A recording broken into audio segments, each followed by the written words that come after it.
Welcome to the Page One Podcast, a podcast featuring a variety of guests and thought leaders on topics ranging from digital marketing, sales channel strategies, influencer marketing, best-in-class product launches, and all the details about how to accelerate sales. Now, here's your host, Luke Peters. Thanks for joining us on the Page One Podcast. I'm your host, Luke Peters, CEO of Newer Appliances and retail brand Digital Strategy Agency. Business owners, do you wish you had an expert advisor to help you grow your brand online, direct to consumer, and also grow sales into Amazon, Wayfair, Home Depot, and other online channels? That's what I do. If you want to grow your digital sales, find me on LinkedIn or email me at luke@retailband.com. In this episode, you're going to learn from entrepreneur Malcom Fontier on what he learned from a failed business and how he then designed a business built around his passions. Malcolm's industrial designer, environmentalist, and hands-on entrepreneur. As the founder of both Pakt and SeaHive, his work combines two of his passions, ultralight travel and tackling the problem of ocean plastic pollution. Malcolm, welcome to the Page One Podcast. Hey, Luke. Thanks for having me on your show. Awesome. Well, definitely excited to get into your story here. I think we just talked pre-show. I surf, and I know, oceans and pollution and plastics. It's an important problem to solve. So that's awesome that you're involved there. But kicking it off, why don't you just share a little bit about what Pakt does? That way, the listeners have a good idea of what you're working on. Sure. We make travel products, travel accessories. We're most well known for carry-on luggage. The way we describe it is obsessively designed travel essentials, and everything we do, we approach it with responsible, doing so as responsibly as possible, from our business practices to the materials and packaging that we choose to use, and that's a big part of our brand. And for the luggage, what's the average selling price? Where does that kind of fit into the category? Depending on who you ask, it's I guess kind of more mid to high end, where most of our bags are in the $250 to $300 range. Cool. And are you selling, I know you're direct to consumer, are you on other channels like Amazon and eBay or any other sites, or is it, what's the percentage of sites that come directly from, the percentage of sales that come from your website? We are almost exclusively direct to consumer. We're, I'd say, about 95%. Our own internal policy and statement is that we are direct to consumer, but we entertain any other unique opportunities on a case by case basis. And so we did experiment with Amazon, but we didn't feel like it was working for us based on our brand and the ROI that we're seeing. So we got out of that. But for the most part, most of the time, our own website is the only place that you can find and purchase our products.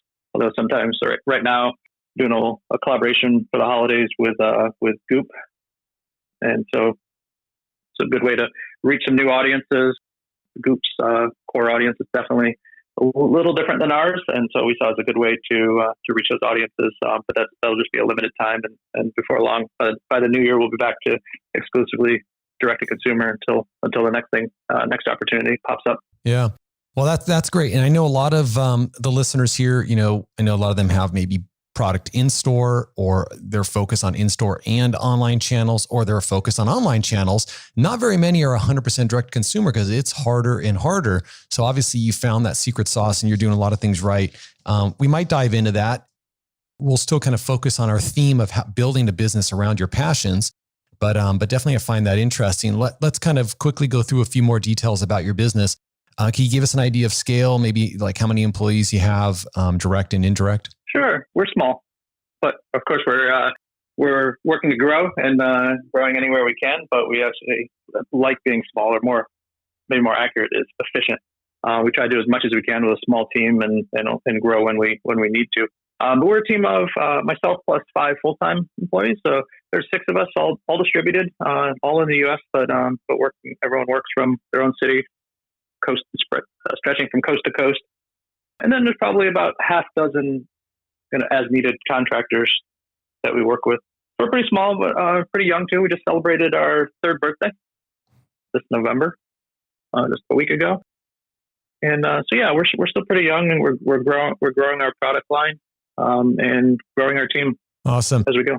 And what type of systems are you using? Are you guys on Shopify platform? And then what else do you guys use, say, internally? Yeah, we are on Shopify. We pair that with Klaviyo for our email newsletter management, which we're happy with both of those. Wouldn't say Shopify is the only thing that would work for us, but just the size of their ecosystem and all the different add-ons and stuff that are available makes it really appealing, and so it works well for us. And then internally for our projects and things, we use Google's suite of products, and then we also use Slack for quicker communication, and Trello for longer term kind of project management with different boards on there for each department, and cards for kind of longer ongoing projects. It works well for us. Yep, Trello is great. Yeah. And then again, a lot of companies here still they wish or they want, especially after coronavirus and the disruption it's caused, to have that D2C component, even if they are much, much larger companies. What are the 2 to 3 KPIs that you track weekly to lead your company? Yeah. Well, being a direct-to-consumer business, one that we find very important is, especially at this point in our business where we're trying to optimize a lot of things, is the profit margin, but not just your margin on looking at your factory cost or at your landed cost compared to your retail cost. But what we find, especially true in 2020, is that what we look at is the margin of the actual average sale price, because it's often so different from your retail price, and it fluctuates every day and every week based on where your converting traffic is coming from. Because like most brands these days, we work with ambassadors and affiliates. There's different discount codes. That's what I mentioned in 2020, doing sales and offering different types of discounts is so important to keep sales momentum up. And all those things just eat into your margin. So if we don't watch that carefully, it's easy for those margins so that's one that we watch really closely. And then of course, we're always watching our average sales daily, weekly, monthly. And then another one for us, we're so focused on creating amazing product. And that's where that price kind of comes in. We're not about pricing something just because you're paid for the brand. We price our products because you're getting a quality, refined product, and we make it part of our brand that it costs money to make a quality product and do so responsibly. And so one thing we watch super closely is product defects and tracking those, anything that we're hearing, and making sure that we're working on ways to design those defects out of the next production order. Yeah, that makes a lot of sense. And, you have to factor in your advertising, you direct to consumers. I'm sure you're spending, a lot on advertising and finding different ways to drive traffic. But it sounds like you've found that recipe to be profitable. Trust me, it's not easy, and it's harder. You've been in the business, before this, you've had another business. So how paid advertising has gotten, ROIs have dropped over time. And so it's really hard to meet those profitability goals that any D2C company is going to have, especially selling a physical product, because your margins oftentimes can't be as high as, digital or SaaS types companies. So that's cool to kind of hear what you're looking at. Why don't we kind of dive in now to what you learned from a failed business and how you design a business around your passions. And like you stated, you have a lean company, and there could be a lot of listeners here that have really big companies. Some of them might wish they had a really lean company with some of the headaches that can come along with that. Why don't we start, back up 5 years or so? You launched a travel business that failed. Okay, why did that fail? And what did you learn, and how is Pakt different? Yeah, absolutely. We have to go back a little more than 5 years, but my wife, we weren't married at the time, but my now wife and I started a business way back in 2008, and already at that time there was this theme of trying to combine our interests. Our love for travel was something that originally brought us together. I had a lot of product development experience from 10 years of consulting at the time, and she had kind of a marketing and PR background, and that's where her interest lay. So we combined all those things, and we launched a line of travel accessories, and I think we had some great products, and we had the modest momentum. But it was a very different time. E-commerce and online marketing was still in its infancy at the time. And so because of it, or maybe we lacked a little foresight, but we did more of a traditional business model in that at the time we were doing trade shows and working with wholesalers and distributors, working with brick and mortar retail. And it was a tough business, and also a big part of it is that we didn't really enjoy the day-to-day activities. We felt like we spent way too much time traveling the country, going to trade shows, and so anytime you don't enjoy something, you're more likely to burn out on it. And after a few years of kind of felt like we were always kind of an uphill grind and only modest success, we really kind of burned out on it. So we decided to move on to other things and kind of wrapped up that business. One product that we had designed near the end of that business, which was just under my name, just decided to keep it simple. And I was the designer, so we called it Malcom Fontier accessories line. One product from that line called a Getaway. It was a travel bag, a carry-on duffel. And we only sold a few hundred of them in that last year, right before wrapping up the business. And but just coincidentally, some guys that go by the name of the Minimalist happened to be two of the customers of that bag. I changed gears, and for a few years, I was working on a tech startup, and people would ask me, "Do you think you'll ever go back to do another line of bags?" And at the time, I said, "No, there's too many other things I want to do. I already done it once, so why go back and do it again?" But I ended up making a liar out of myself saying those things. So, but what happened was the Minimalists, they actually had a really great kind of career trajectory, and they put out a movie in 2016 that was picked up by Netflix simply called Minimalism, and in it they just use our bag and the bag that we designed 5 years earlier, and ironically it generated a ton of interest in the bag. The movie is about minimalism and decreasing your possessions. And ironically, a lot of people that saw it wanted to buy this bag that they saw in it. That is so funny. There's a lot of irony and serendipity around it. Definitely wasn't planning to start another bag business. I was ready to start something new when this movie came out. I was actually laying the groundwork for what I wanted to do was go from the tech startup world, which I realized I was kind of out of my element there. I'm much more suited. I enjoy and I'm better at kind of the physical product design world.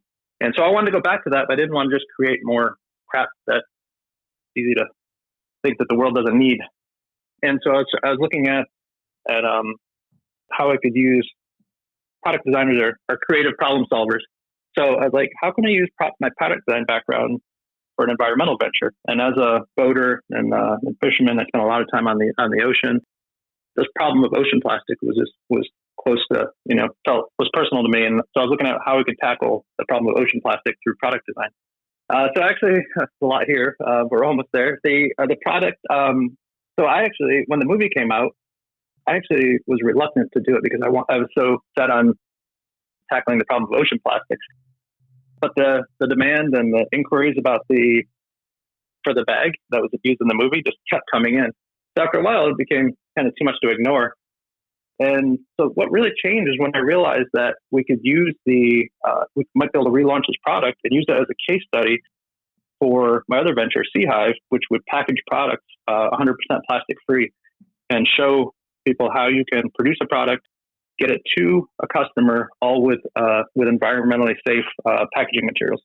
And so I reached out to the Minimalist, and we decided to collaborate on launching the bag, and it went really well. Here we are, 3 years later. It went well enough, and we were enjoying it that I decided to turn it into a business, which is now called Pakt. It's a great story. And it's like, and just to quickly summarize, you started a business, you kind of lost passion. You and your wife weren't really interested in the direction it was going. You were kind of selling wholesale, not direct to consumer. But then you found the right influencer, and that gave you some momentum. And momentum's always that, it's that thing that just slips through most people's hands. It's so hard to get and even define, but you got that momentum.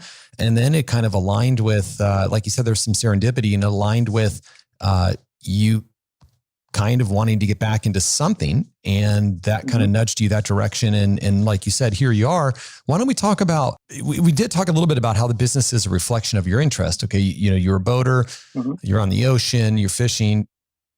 You don't like plastics in the water. Nobody does, but talk more about that. And even how you kind of design your life around the business. Maybe it's a way that you schedule your week, or it's just how you think when you're designing products. I don't know, quickly, it would be kind of fun to hear how you think about business and life together. Yeah, absolutely. I'm somebody that kind of a bit obsessive. And so I get into something, I get really into it. I have a lot of hobbies. Being on the waters is one of them. I'm a mountain biker. I recently became a pilot. And the only way to do all these things, which, as an entrepreneur, as you know, Luke, it's kind of, it can be all consuming. It requires you to be thinking on it 7 days a week. And, but I really think that, to do it well and do it for the long term, you really need to make sure that you have that work-life balance. And so for me, I think the way my passions kind of play into it is that they force me to keep my work more contained, because, I don't, my wife and I don't have any kids, but, kind of probably a lot like parenthood. You have to make sure that you finish that work in time to get out and spend time with the family. With myself, it's my wife is my family, but it forced me. I make sure that I work as efficiently and keep focused on what's important in the business in order to make sure that I leave time to do all the other things that I want to do in life. And I think any business and any person, any team member can benefit from really trying to focus on efficiency and forward progress in the least amount of time. Yeah. And do you think of it and by the way, I'm a mountain biker too. So you'll have to let me know if you come down to SoCal. Oh, nice. And I went to the dark side. I actually got an electric mountain bike. I got a Levo. I don't know if you've checked that out. It's actually pretty sweet. But they are fun. We rented one for my wife recently, and they're fun. So I can see how you can go to the dark side. I haven't done it yet though. Yeah, I mean, it's funny when you go there. You're actually, don't worry, you're going to still want to ride your regular bike, because like if you just have time for like a short ride, you're going to know the electric one's not going to give you the workout you're looking for. But right. But it's fun. You can go places you can't go on the other bike. Right. Sweet. Well, anyways, I mean, when you think about business, do you think of your business like a lifestyle business where you focus on margin? And you kind of talked about earlier, you're not, you guys are growing, but you're not in a rush to overgrow, and you want to fit it around your life. Do you think of it like that as a lifestyle business, or not really? Well, I don't think it's that black and white. No, I definitely am thinking about growing this and, next steps. Hopefully, I want to have more options down the road, whether it's, an exit or whatever it may be. And so we're always thinking, the way I think about it is that in everything we do in life, it's generally better to have more options. And so the more value we build into the business, the more options we're going to have, whether we decide it's time to sell or anything else. And so in that way, I don't think of it as a lifestyle business. We're trying to achieve as much as we can in as short a time possible, and grow this as big as we can in a way that feels natural to us. But I guess, but I do always keep that focus on, quality of life, and encourage my team to do the same. Some people on the team that end up, I can tell I see responses in the middle of the night. They're checking emails in the night and stuff. And other times I'll just remind people to, don't burn out. You're an awesome team member, and we want to keep you around. The last thing I want you to do is burn out. So make sure you keep your work in check and try to keep it contained. So I guess in that way, I'm very focused on work, again, returning to that theme of kind of work-life balance and keeping things in check. So I guess in some ways that might make us, some people might define us as a lifestyle business. Cool. And, there is a trend now, and I don't know if the audience has totally seen this, but there's a trend away from the endless aisle on a lot of marketplaces. I think Target, Home Depot, I think a lot of them are going there. I don't know if Amazon's I don't think they publicly stated it. Some of these other brands have. And it's tough because, there's value to that endless aisle, but then it also can create confusion with a lot of options. Yeah. And I think a lot of the future of the internet is that, and even a way to compete with Amazon is that a lot of these larger brands are not going to go down that path. Like Costco for sure has not gone down that path. If you check out their website, and I think Bed Bath & Beyond as well. Yeah. So, you as well have, you mentioned that it's beneficial to have fewer options. Mm-hmm. Go ahead and explain what you mean there, and maybe some takeaways that the listeners can get here. Yeah. What I mean by that is if you have every option in the world in front of you, it takes more time to make those decisions, or it can make making the decisions harder. Some examples with our own business that is basically once you set, non-negotiables. If there are any non-negotiables that apply to your business, then put those in place and make sure everyone on your team is aware of these things. And I think it makes your day-to-day and sometimes this bigger decisions easier. A couple that come to mind for our business is that we're a fully distributed team. That happened because when I was in at the tech startup, I was able to work remotely. We didn't have any physical location. I enjoyed it. My wife and I started getting snowbirds. We'll go somewhere warm in the winter and work from there. So when we launched Pakt and it came time to start growing the team, the one non-negotiable is I really enjoy this remote work. So anything that we're going to do, let's set it up in a way that we can do it remotely and do it well remotely. And so we actually do have a small office located at where one of my team members lives, just because we need a place to have marketing samples and things. But other than that, we're a distributed team, and that makes everything easier. If we're evaluating some kind of opportunity, but it would require physical office, at this time, we would basically move on and look at other options. Another one is our SeaHive effort. The fact that we do not use any plastic in our packaging. Without that non-negotiable, when it came time to package a new product, you'd look at all these different options and say, wow, there's 50 different ways to package this. If right away you say, we don't use any plastic, it narrows that list considerably and actually makes your options easier.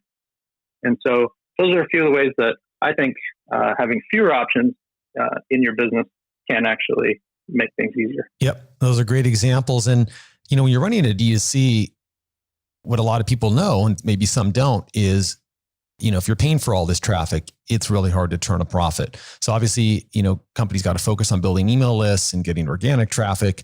You guys have done a good job of creating an engaged social community.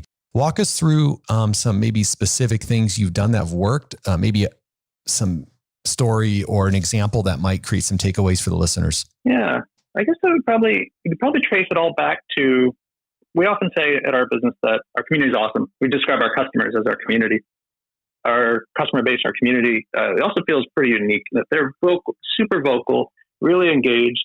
And I think a lot of that can be traced back to the way we launched. The fact that we launched on crowdfunding. We originally chose crowdfunding because it was a way to get an accurate sense of the demand for the bag that we were going to relaunch without placing a large production order first. The nice bonus that we realized is that the crowdfunding audience tends to be super engaged. These are kind of early adopters. They help bring the product to life. And that product I mentioned was a pretty successful crowdfunding campaign. We sold about 10,000 units and almost 10,000 customers just from the crowdfunding campaign. And they created the foundation for our audience now. And so the fact that they're so engaged, and the other part that we do is it really just comes down to simply listening and having a conversation with the customers. When people comment on a social media post or something, rather than just giving a like or a thanks or whatever it was, kind of one-word answers. We've established some kind of guidelines for our customer service team and our community and social media team to basically go above and beyond. Take that extra 10 seconds to type a actual thoughtful response to people rather than just liking it or et cetera. And I think that really helps.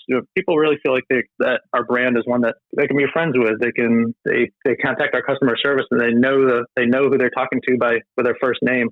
I think all of those things, just making it feel more human, making your brand feel more human, go a long, long way toward kind of building that community and that conversation with your customer base. Now that was a big crowdfunding raise. 10,000 units is huge. Which channel did you guys run that on, and kind of what was the secret for success there? That one we did on, that was the relaunch bag that we worked with the Minimalist on, and we did that one exclusively on Indiegogo. Oh, nice. Kickstarter and Indiegogo are the two big players in the space, and a lot of people do Kickstarter first, and then we'll move over to Indiegogo. But after evaluating both platforms, we chose to go with Indiegogo, and have no regrets. Since then we've launched the crowdfunding campaign on Kickstarter as well, and they can both work, but there's a few reasons that we ended up going with Indiegogo, and it worked well for us. I think one of the big ones is that you, especially with that product, that's the one that was the relaunch of the bag that was used in the movie, and we were collaborating with the Minimalist. We knew that we were going to be bringing a lot of our audience. We weren't relying on the platform itself for most of our exposure, which I actually advise almost anyone to do. If anyone's looking for advice on launching a crowdfunding platform, is to do everything you can to bring your own audience to the platform. But when you do that and someone's, you've caught someone's attention, they're clicking through a link or, going to your going to your campaign. And it really doesn't matter which platform it's on. You already got their attention, and they're going to decide if they like it or not based on what they see on your page. That's so true. By the way, I have heard that same advice, and we've had a past expert who did an awesome launch on Kickstarter, and it's the same thing. It's a lot of work. You got to drive all your own traffic. You got to build it all yourself. And before we wrap it up here, quickly on your website. So, are you able to kind of break down? I don't know if you can do this off the top of your head, but just breaking down where the percentage of sales come from. Like if I'm looking at channels on a website, I might say you've got paid traffic. Okay, that's going to be all your Facebook, Google, and maybe other stuff you're paying. Then you have your affiliates, you got your email, you got your organic. There might be another channel in there, but those four might probably sum up to the majority of your sales. Mm-hmm. Are you able to kind of break that down? And the reason I ask is, everybody wants to have a successful direct-to-consumer brand like you, where they're not beholden to Amazon and everybody else, but they run into trouble because their paid component is too big. And oftentimes that one isn't profitable on sale number one. It would be great to hear that breakdown. And then maybe if you can share your reorder rate, because that obviously higher reorder rate, or if you're profitable on order number one. Yeah. We focus on being profitable on order number one. It's a little easy. Every product, every business is different, but we have, as we talked about, we have a little higher price point products. We're direct to consumer. Our retail to landed cost margins are often around somewhere in the 70s, around 75% as an average for our product. Yeah, and that's important right there. Yeah, there's a good amount of margin, so we focus on being profitable in the first one. But also, we're a young business and we're growing especially after coming off that successful initial product launch, we are trying to keep a good track record of only launching pretty successful products. So far, so good. We're actually a very small product line. We have 3 products right now, 3 main products. We have a couple accessories that go with each of those. But each of those has gone really well and generated a significant revenue for each of those. So we don't want to rush and just start cranking out products and slapping our brand on them. We want to make sure, do our homework and make sure we get it right each time. And so our product reorder number is actually is pretty low. I actually don't have any number. I would share, but I don't have any numbers off the top of my head that would state with confidence that they're fully accurate. But because of the fact that we only have a couple of products, and each one is kind of different, we have a travel coffee maker, a travel coffee making kit, and then there's a couple different travel bags. Each one kind of appeals to a different customer. And so, of course, there are some people that order all of our products and stuff, but for the most part, one of them is going to resonate with a customer. And so the reorder potential is not necessarily there. But as far as product breakdown go, we, believe it or not, our first year, we did almost no advertising, but we were very closely aligned with the minimalists as our influencer kind of partners, and we reached a lot of people that way with almost zero advertising. Now our advertising traffic and conversions are probably generally vary somewhere between 30 and 45% of our conversions, but it's something that we're working to diversify. Affiliates work, but they're not making up they're at most any given month they're making 10 to 15% of our sales, and so we're working to grow that and offset some of the paid advertising, and then the others are organic and some media coverage, PR, and stuff that we get, and then our own community, which always accounts for a good amount of our sales. That's awesome. I love numbers. So thanks for giving us that breakdown. 30 to 45% paid, 10 to 15 affiliate, and then a significant portion your own community. I'm assuming that means a lot of email sales right there. Yeah, when you say community, we're talking email. Yeah, email and social media. Yeah. And, but I'll tell you what, the main thing, the biggest nugget there was 75% gross margins. And, in sports, like in basketball, they'll say you can't teach height. And I was joking around with my company, earlier this year saying you can't teach gross margins, or another one is like in football or any sport, you'll say, winning solves everything. Well, gross margins solve everything. So when you're 75% gross margins, it pretty much, that's an awesome place and a testament to the brand you built, right? Because you don't get there with a product that's not working and a brand that's not resonating. So you're doing a lot of things right to be able to command that, and obviously to design and product quality or intangibles that are going into that. So you're not making a commodity here. Yeah.